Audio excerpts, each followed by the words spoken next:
I heard my boyfriend's name in a true crime podcast. 20 minutes later, everyone I loved was in danger. I was listening to a podcast about an unsolved case from 15 years ago, where the host was describing a home invasion where an entire family was killed except for one person who disappeared that night. The only survivor was a teenage boy named Ethan Crawford who fled the scene and was never found, the host said. Then they cut to an interview with someone who claimed to have new information. I actually think I saw him about 2 years ago. He was going by the name Danny Gillespie and living in Portland, Oregon. I recognized him from the old photos. I froze because my boyfriend's name was Danny Gillespie and we lived in Portland. I walked into the living room where Danny was sitting on the couch. Babe, someone on this podcast just said they saw the missing person using your exact name in Portland.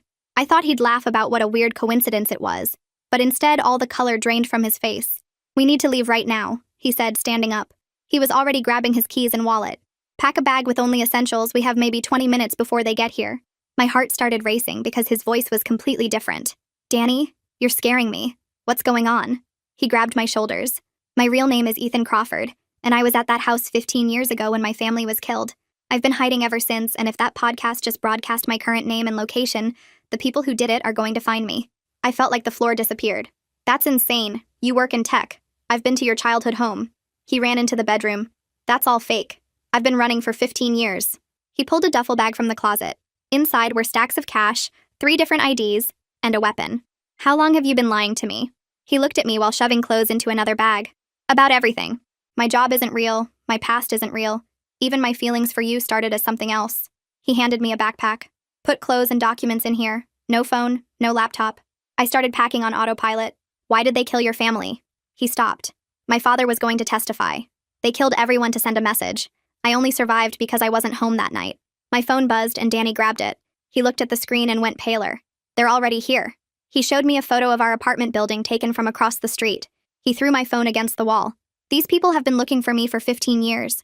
The second that woman said my name and this city, they probably had people mobilizing. He pulled a second weapon from under the mattress. Do you know how to use this? I shook my head. Then stay behind me, and if I tell you to run, you run. We went to the front door and he looked through the peephole, then pulled back. There's someone in the hallway. My entire body went cold. Is there another way out? He shook his head. Fire escape ends in an alley where they'll be waiting. There was a knock. Danny Gillespie, we just want to talk. Danny pushed me toward the bathroom. Get in the tub and stay down no matter what you hear. The door exploded inward and Danny fired twice. I heard someone fall and more footsteps coming up the stairs. He grabbed my arm. We're going out the window, stay low. We climbed onto the fire escape and I could hear shouting from inside. We made it down one level before someone started shooting from below. Danny fired back and pulled me toward a ladder to the next building's roof. We ran across 2 rooftops before climbing down into a different alley. A car pulled up and Danny raised his weapon before a man yelled, "It's me! Get in!" Danny shoved me into the back and jumped in. The man drove away fast as people came running around the corner. Who are you? I asked. The man looked at me in the mirror. I'm James. I've been helping Ethan hide for 15 years, moving money around, creating new identities. Danny was breathing hard. How did they find me so fast? James looked grim. That podcast went viral in the last hour. Someone screenshot the part about Portland and your name. I couldn't process any of this. Danny turned to me and his whole face was different. I need to tell you something else. The reason I approached you wasn't random. Your father was supposed to testify with my father 15 years ago. He went into hiding at the last minute.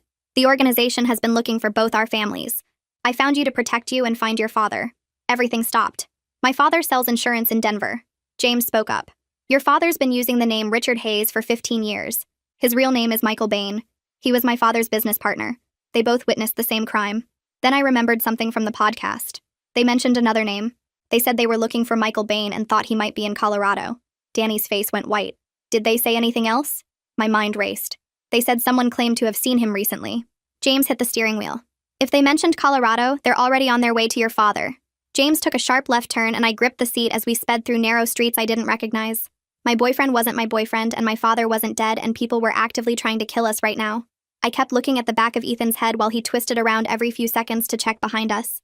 He'd been doing this for 15 years, living like prey, and I'd had no idea because I was too busy believing his lies about working in tech and growing up in Seattle. James cut through an alley and came out on a different street, then made 3 more random turns before heading toward what looked like the industrial district. My hands were shaking and I realized I was still holding the backpack I'd packed in maybe 30 seconds before our apartment exploded with gunfire. Everything I owned was back there. My laptop with all my photos, my clothes, the jewelry my mom gave me for graduation, just sitting there while strangers with weapons went through it looking for clues about where we went. We pulled into an underground parking garage beneath some kind of warehouse, and James drove to the back corner where another car was waiting. He got out fast and started transferring bags between vehicles while Ethan finally turned to look at me directly. His face was different now, harder somehow, like he'd dropped a mask I didn't even know he was wearing. He opened his mouth like he was going to say something, but James interrupted. We needed to move now, switch vehicles every few hours so they couldn't track us. I climbed into the new car, a plain sedan that smelled like coffee and cigarettes, and we were moving again before I even got my seatbelt on. Ethan was in the passenger seat now, and he kept his eyes on the side mirror, watching for cars that might be following us. James drove back up to street level and headed for the highway going south. Nobody spoke for maybe 10 minutes, and the silence felt heavy and wrong. Then Ethan turned in his seat to face me and started talking. He said he spent 2 years searching for my father after he got old enough to start looking on his own. He tracked down every Michael Bain in the country, followed dead ends, paid people for information that went nowhere. Then he found me instead, found my social media and my address, and realized I was the daughter. He figured if he got close to me, I might eventually lead him to where my dad was hiding. Maybe I'd mention something useful, or maybe my dad would reach out to me and Ethan would be there to see it. So he engineered a meeting at the coffee shop where I went every morning before class. He learned my schedule and my habits, and he made sure we kept running into each other until I thought it was fate or luck or whatever stupid thing I believed about the universe bringing people together. My chest felt tight and I couldn't get enough air. I asked him if anything between us was real, any of it, even one moment. He went quiet for way too long, and I watched him trying to decide what to say. Finally, he said it started as surveillance but became complicated. That was it. That was his answer. Complicated. It hurt worse than if he'd just said no because it meant he was still calculating, still deciding what truth to give me and what to hold back. I wanted to scream at him or hit him or jump out of the moving car, but I just sat there feeling numb. James cut in and said we needed to focus on getting to Colorado before the organization found my father. He pulled out a laptop from under his seat and opened it while steering with one hand. He turned it so I could see the screen, and there was the podcast episode, the one that started all of this maybe 2 hours ago. It already had 200,000 downloads, and the comments section was full of people theorizing about where Ethan might be now. Someone had screenshot the part about Portland and Danny Gillespie and posted it everywhere. Another person was discussing possible locations in the city based on property records they'd found online. The internet had basically done the organization's work for them, narrowed down the search area to a few square miles. James closed the laptop and said we had maybe a 12-hour head start if we were lucky. We stopped at a rest area 2 hours outside Portland, and James got out to make calls to his contacts. Ethan and I sat in the car in awkward silence, and I tried to figure out which emotion to feel first. Should I be more angry about the lies, or more terrified about the people hunting us? Both feelings were fighting for space in my brain, and I couldn't process either one properly. I looked out the window at families walking to the bathrooms and getting snacks from vending machines, living their normal lives while I sat here learning everything I knew was fake. Ethan started talking without me asking him to.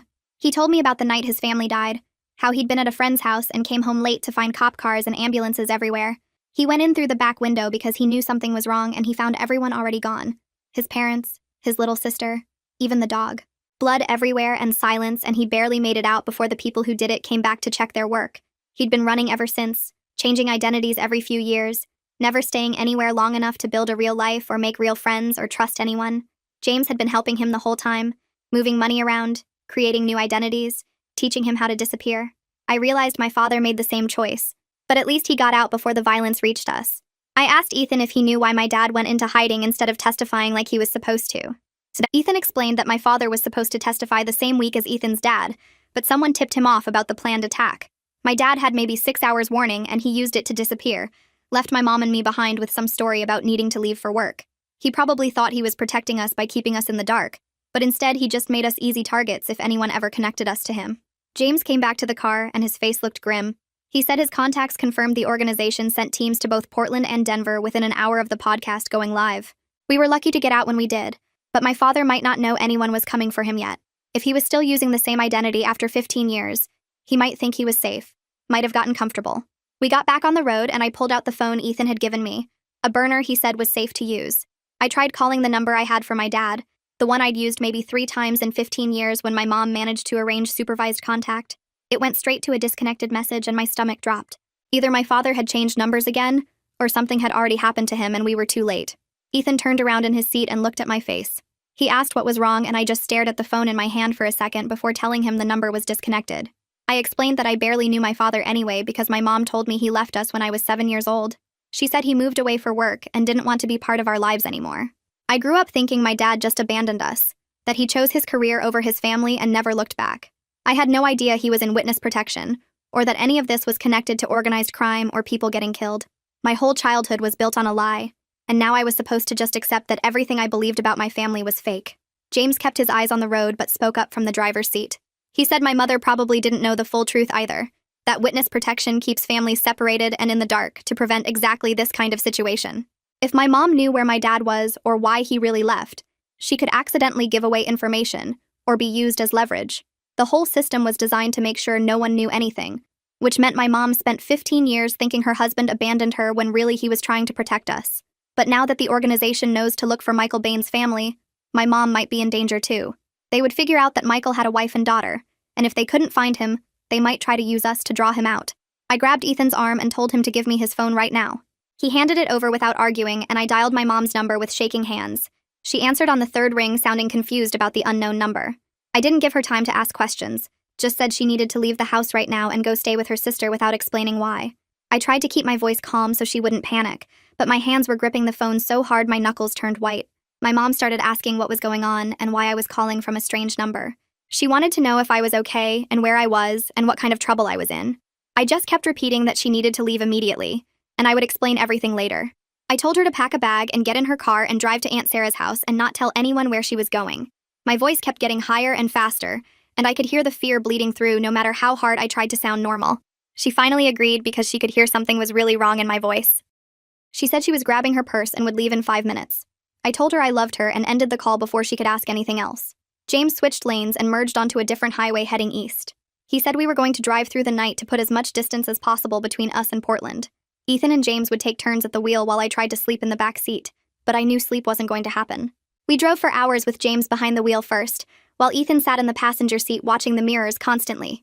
I lay down in the back and closed my eyes but kept startling awake every few minutes. Every set of headlights behind us felt like a threat, like maybe the organization had found us again and was following us across state lines. I would drift off for maybe 10 minutes and then jerk awake thinking I heard gunshots or feeling the car swerve. I caught Ethan watching me in the mirror with an expression I couldn't read. It might have been concern or guilt or maybe just calculation, and I hated that I couldn't tell the difference anymore. We stopped once for gas at a station in the middle of nowhere, and James paid cash while Ethan and I stayed in the car. Nobody spoke much during the drive. The sun came up somewhere in Idaho, and we pulled into a truck stop near the border to switch drivers and use the bathroom. I went inside and splashed water on my face in the bathroom sink, staring at my reflection and barely recognizing the person looking back. When I came out, James was standing by the car with his phone pressed to his ear, and his face had gone completely pale. Ethan was pumping gas and saw James's expression at the same time I did. We both walked over as James ended the call. He told us that someone just tried to grab my mom from her house about an hour ago. 2 men showed up claiming to be police officers and tried to force their way inside, but she had already left following my warning. They missed her by about 20 minutes, and the neighbors called real police when they saw the men breaking down the door. The reality hit me like a punch in the stomach.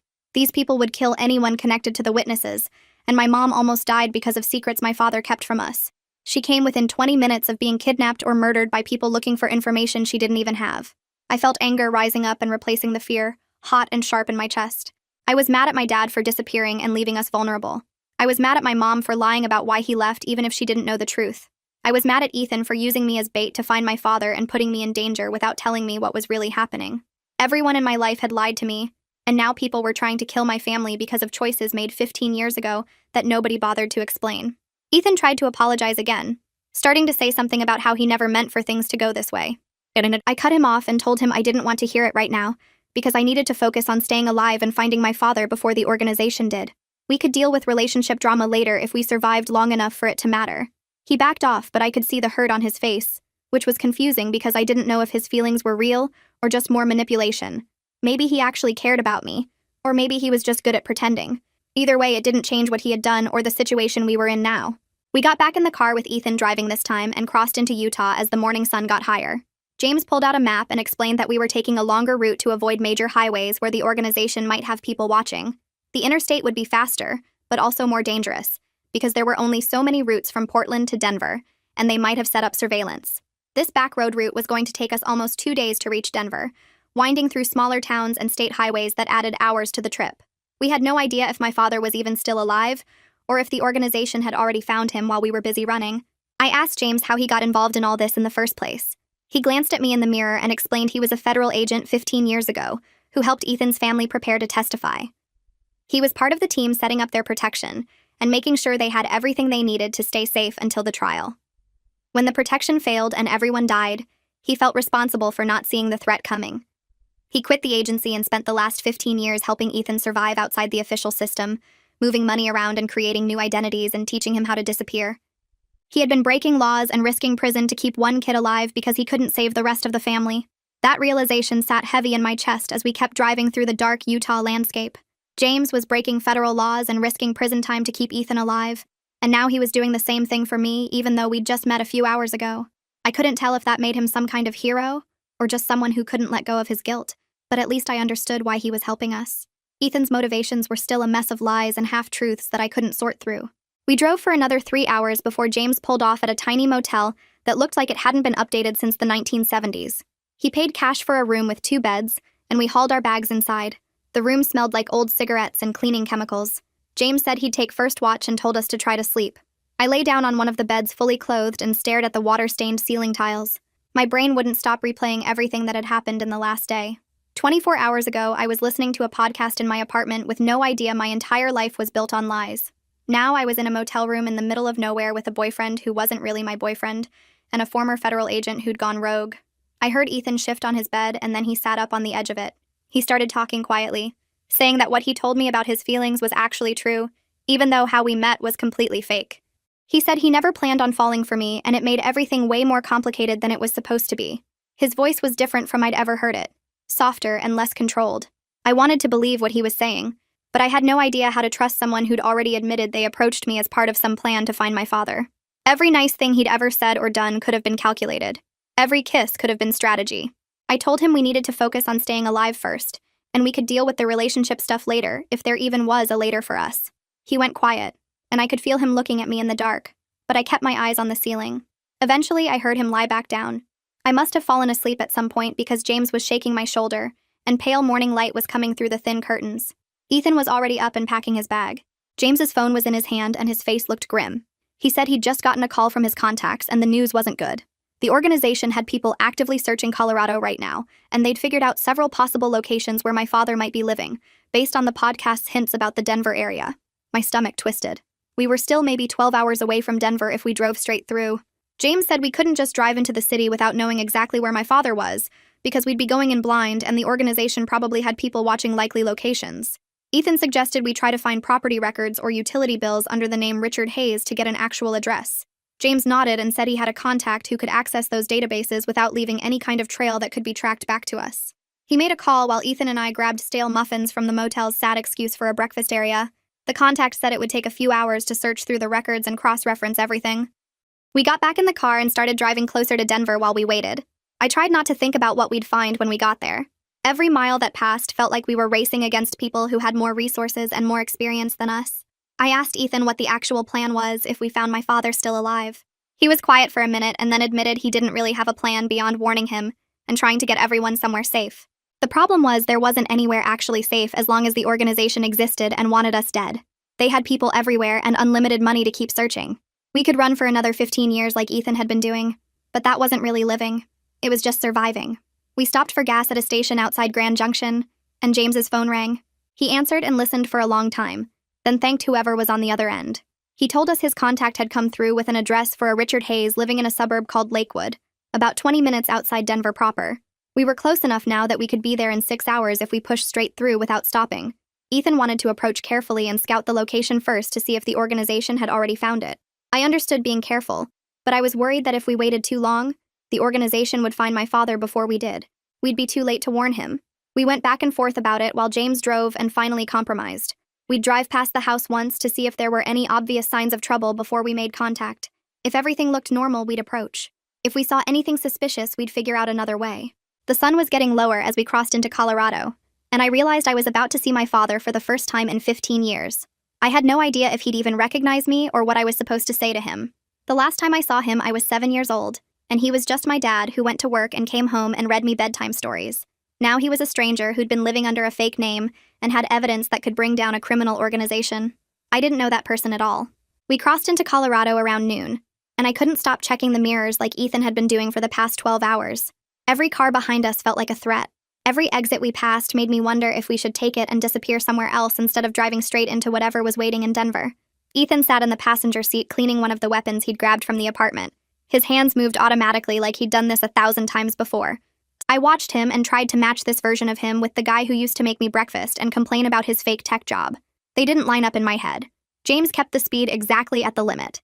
Requested Reads is on Spotify now. Check out link in the description or comments. He explained that getting pulled over now would be the worst possible thing.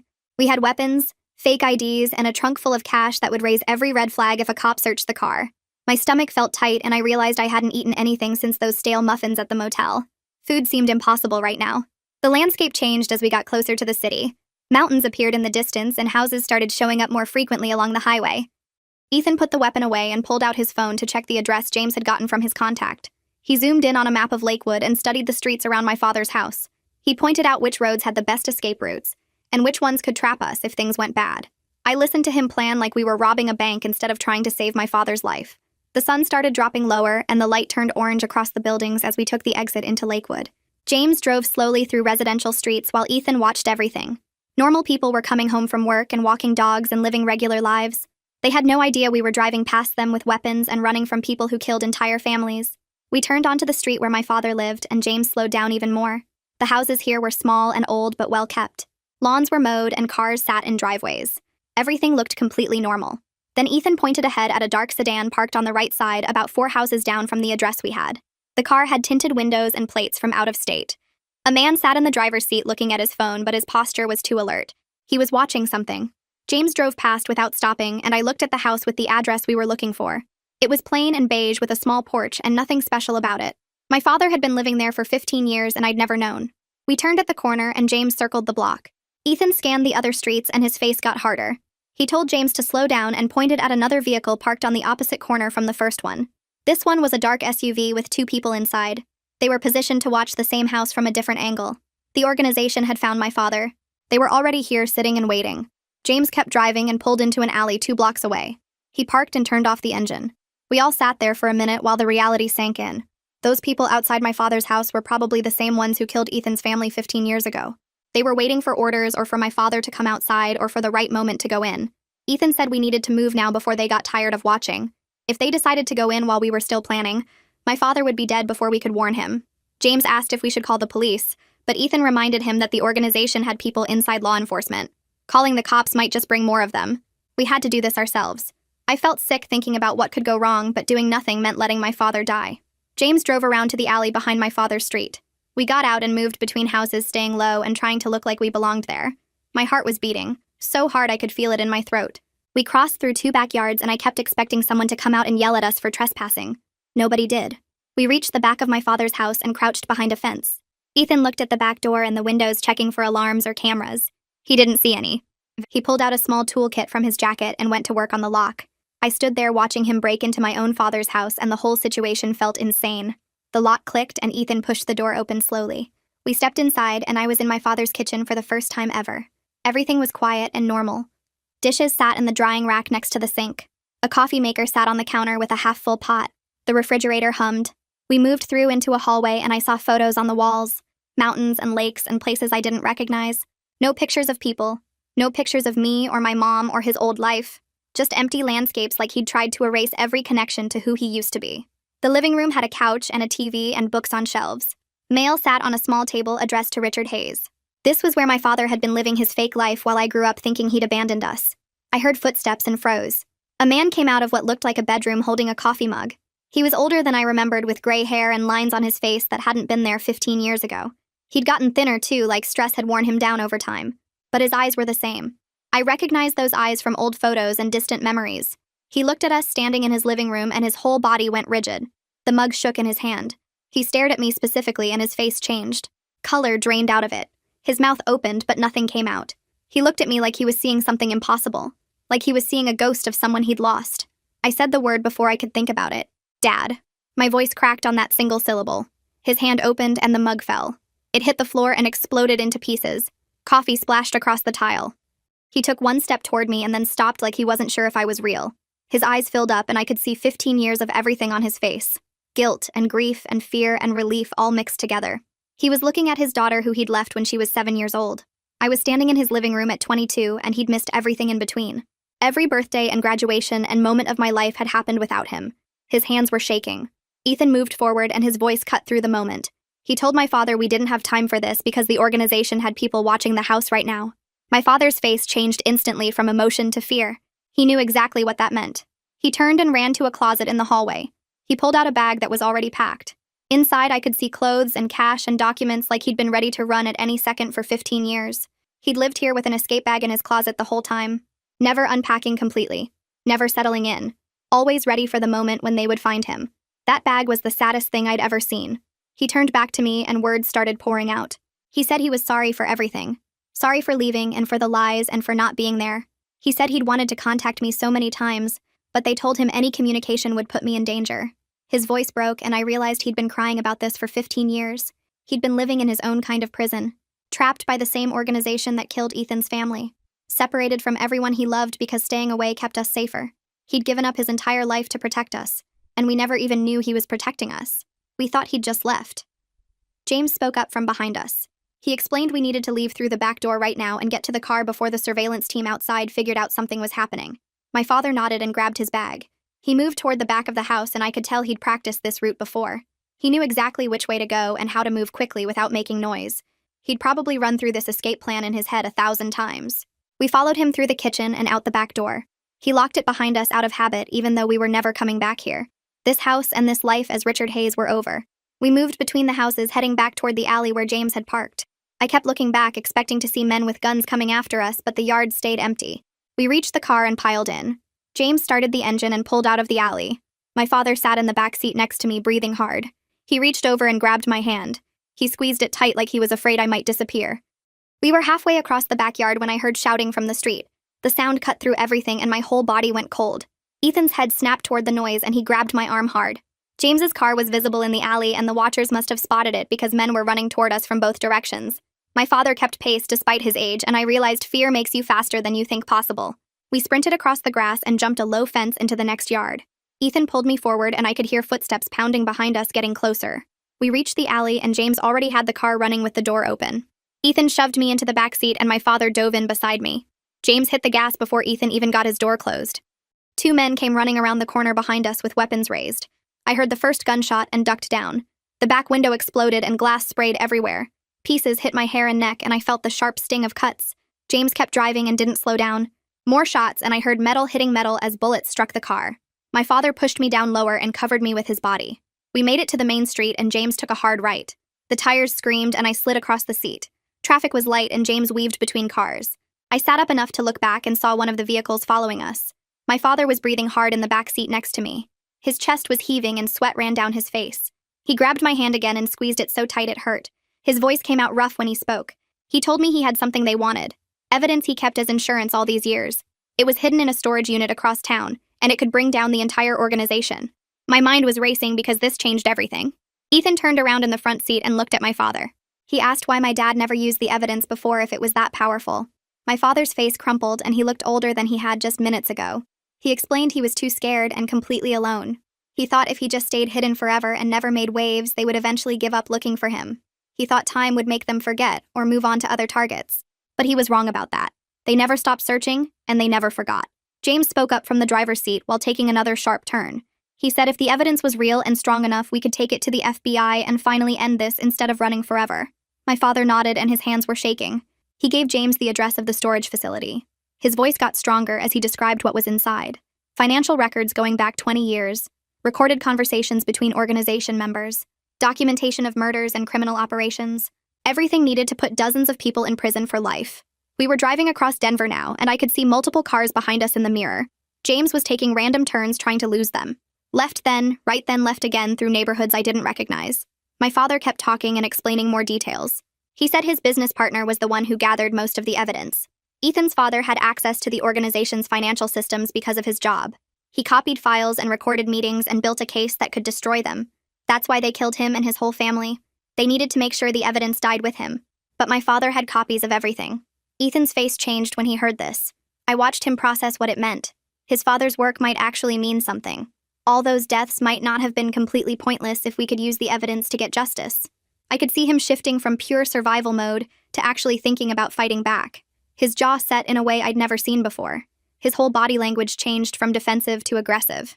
We reached the storage facility and James pulled around to a back entrance. The building was old brick with rolling metal doors. My father jumped out before the car even stopped completely. He ran to a unit near the end and fumbled with keys. His hands were shaking so bad he dropped them once.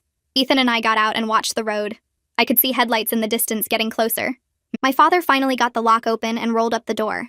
Inside was mostly empty except for some boxes in the back corner. He grabbed a large waterproof case and ran back to the car. We got in just as 3 vehicles pulled into the facility entrance. Their headlights swept across the building. James didn't hesitate. He drove straight toward a chain-link fence at the back of the property. The metal screeched against the car as we went through it. The fence tore and bent, and we were back on city streets. Behind us, I could see the vehicles trying to follow through the gap we made. My father had the case open on his lap. Inside were USB drives in plastic bags, folders full of documents, old cassette tapes in cases with dates written on them. He said they contained recorded confessions and business discussions. Ethan reached back and started looking through the materials. He picked up folders and scanned pages. His eyes got wider as he read. He looked at my father and confirmed this was the kind of evidence that could put dozens of people in prison for life. Real names and dates and financial transactions. Proof of murders and corruption and criminal operations spanning 2 decades. This wasn't just insurance anymore. This was a weapon we could actually use to fight back. James was still driving fast and checking mirrors constantly. More cars had joined the chase behind us. I counted at least 4 vehicles now. They were coordinating and trying to box us in. James took another hard turn and we went up a ramp onto the highway. Traffic was heavier here and he used it for cover, weaving between trucks and cutting across lanes. The pursuing cars fell back slightly, but they were still there, still following, still hunting us through the city. I watched more headlights join the chase behind us and counted 6 vehicles now. James took an exit ramp and we dropped down onto surface streets where there was more traffic to hide in. My brain started working again after the shock of everything in the storage unit. My father had mentioned earlier that the organization had someone inside witness protection, someone who helped them find families that were supposed to be hidden. That meant they probably had people in regular law enforcement too. I leaned forward between the front seats and told James we couldn't just walk into an FBI office because if there was a mole in witness protection, there were probably dirty agents in other places too. We needed a way to get this evidence out where it couldn't be buried or destroyed by someone on the organization's payroll. James nodded and said he knew a federal prosecutor named Marius Cabrera, who had been trying to build a case against the organization for years, but never had enough proof. He was clean, never been bought, and had the authority to actually do something with what we were giving him. My father was looking through more of the documents in the case, and he said we should also send everything to journalists to make sure the information got public even if something happened to the legal process. Ethan turned around and mentioned the podcast host who started this whole thing, the woman named Greta Wolf, because she clearly had interest in the story and a big platform to share it with thousands of listeners. I felt weird about contacting the person whose show almost got us killed, but Ethan was right that she had the reach we needed. James spotted a public library and pulled into the parking lot. We grabbed the case and went inside, finding computers in the back corner away from other people. My father started scanning documents while Ethan copied files from the USB drives onto a cloud storage account. I watched the door for anyone following us while James set up encrypted email addresses we could use to send the access information. It took almost an hour to get everything uploaded and organized. My hands were shaking the whole time because we were sitting still for the first time since leaving my father's house, and that made us easy targets.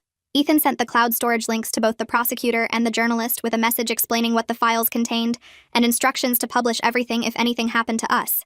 It was our insurance policy, the only thing keeping the organization from just killing us all and taking the evidence. We got back in the car and James's phone rang within 10 minutes. He put it on speaker and a man's voice said, this was Marius Cabrera, and he'd received the files and was already looking through them. The prosecutor said he was mobilizing resources right now to make arrests, and we needed to come in and give official statements, but he could provide protection while the case moved forward. His voice sounded steady and sure, like someone who knew exactly what he was doing. James told him we'd meet him at a federal building downtown, and the prosecutor said he'd have U.S. Marshals waiting to escort us inside safely. We were driving toward downtown when my father's phone buzzed with an email response. The journalist Greta Wolf had written back saying she'd verified some of the documents already using her sources and was preparing a major story for her next podcast episode. She wanted to interview all of us, but we sent back a message saying we needed to focus on staying alive until the arrests happened, and we'd talk to her after. 2 different paths to getting the evidence out there where it mattered. James navigated through traffic while my father explained more about what was in the files, specific names of people in the organization, and dates of murders and financial crimes going back 20 years. Real proof that could put dozens of people in prison for life. I looked over at Ethan in the passenger seat and he was completely quiet, staring out the window. I realized this was the closest he'd ever come to actually ending the threat that had controlled his entire life since he was a teenager. 15 years of running and hiding and looking over his shoulder might actually be finished. I reached over and took his hand. He looked at me with an expression that was equal parts hope and fear, like he didn't know what would happen if we actually survived this, and he didn't have to run anymore. His fingers squeezed mine tight and we didn't say anything because there wasn't really anything to say. We were 2 blocks from the federal building when a car came out of nowhere and slammed into us from the side. The impact spun us around and I hit my head on the window. My ears were ringing and I saw armed men pouring out of multiple vehicles that had boxed us in. Gunfire erupted everywhere, bullets hitting metal and glass. James was shouting something, but I couldn't hear over the noise. Then more people appeared and I realized they were U.S. Marshals in tactical gear, returning fire and creating a protective corridor. One of them, a huge guy, yanked open our door and physically shielded us with his body. He yelled for us to run and we scrambled out of the destroyed car. I could see James firing at pursuers while my father grabbed the evidence case. We sprinted toward the federal building entrance with bullets hitting the concrete around us. The marshal stayed between us and the shooters the whole way. His name tag said Barrett. We made it through the doors and the building went into immediate lockdown. Metal barriers dropping and armed security flooding the entrance. Heavy doors slammed shut behind us, and suddenly we were surrounded by federal agents in a lobby with concrete walls and no windows. The shooting outside continued, but we were inside now, protected by layers of security and federal authority. My legs gave out and I sat down hard on the floor, my father next to me still clutching the case like his life depended on it. Ethan was checking me for injuries and James came through the doors last, blood on his shirt but moving okay. Marshal Barrett was talking into his radio, coordinating with teams outside. We'd made it, barely, but we were finally somewhere they couldn't reach us. In the conference room, Marius Cabrera sat across from us with a laptop and 3 phones going at once. He started taking our statements immediately while talking to FBI teams in different cities. He told us they were executing arrest warrants right now based on the evidence my father provided, hitting the organization in 8 cities at the same time. Every few minutes he'd get an update and relay it to us. Chicago team secured 3 targets. New York had 4 in custody. Los Angeles was moving on 2 more locations. I sat there watching this prosecutor coordinate what looked like a military operation, and it felt unreal that this was actually happening after 15 years of hiding and running. My father handed over the evidence case and Marius went through every document, every recording, making notes and sending files to different teams. He explained that they'd been building a case against the organization for years, but never had enough proof to make charges stick. What my father kept hidden all this time was the missing piece that connected everything. Over the next 6 hours, we watched news feeds on the monitors in the room as major arrests happened across the country. A city councilman in Detroit, a federal contractor in Washington, a state judge in Florida, all of them secretly working for the organization, and now all of them being walked out in handcuffs on live television. Greta Wolf's story went live at the same time, and suddenly the evidence was public record that couldn't be hidden or buried. Her article included photos of documents, audio clips of recorded conversations, and a detailed timeline of crimes going back 20 years.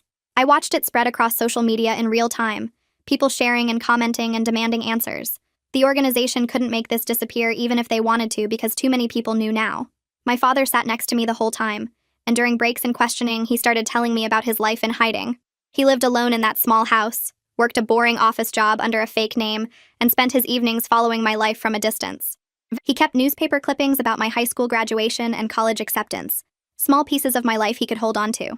He showed me photos on his phone of me at my graduation ceremony that someone else took, and I realized he'd been there watching from far away. He said the hardest part wasn't the fear or the isolation, but knowing I was growing up thinking he abandoned us. Every birthday, every holiday, every important moment he missed because staying away kept me safer.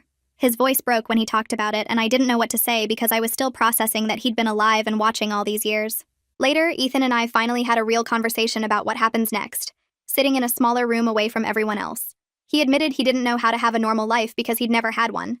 Since he was 17, his entire existence was about survival and revenge and staying hidden.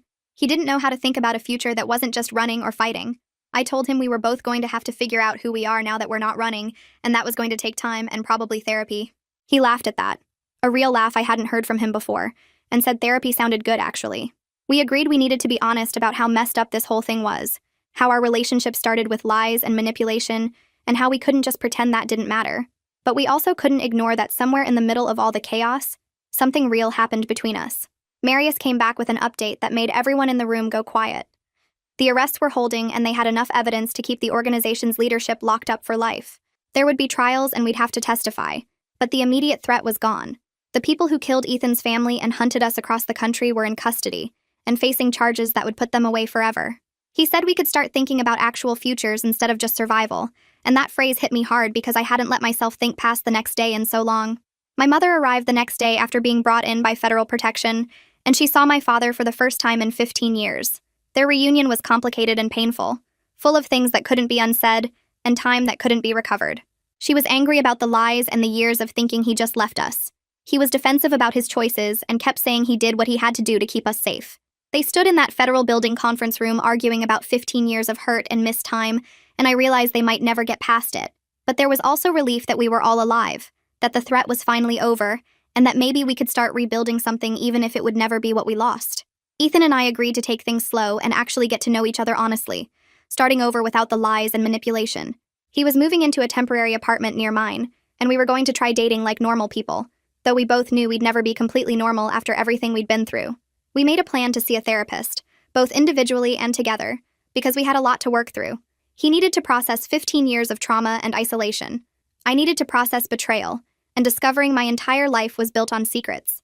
We needed to figure out if what we had was real or just trauma bonding, and that was going to take time and honesty we hadn't had before. 3 weeks later, I was having dinner with both my parents for the first time since I was 7 years old. We sat in a restaurant booth and it was awkward because we were all still processing trauma and figuring out how to be a family again. My mom and dad were trying to talk to each other like adults, but years of hurt kept surfacing in small comments and tense silences. I told them about school and my life, filling in 15 years of gaps, and they listened like they were trying to memorize every detail they'd missed. We were together and safe, and that was something I didn't think would ever happen again. After dinner, Ethan texted me to ask how it went. I told him it was weird and hard, but also good in a way I couldn't explain. He said he was proud of me for trying, and I realized that despite everything, we built something real in the middle of all the chaos. Maybe that was worth fighting for too, even if it meant starting over from scratch and doing the hard work of building something honest. The organization was gone. My family was alive. And for the first time in weeks, I could think about tomorrow without fear taking over everything else. Well, that's another flawless masterpiece. If you're still watching, I don't know whether to thank you or apologize. Either way, hit subscribe and we'll call it even.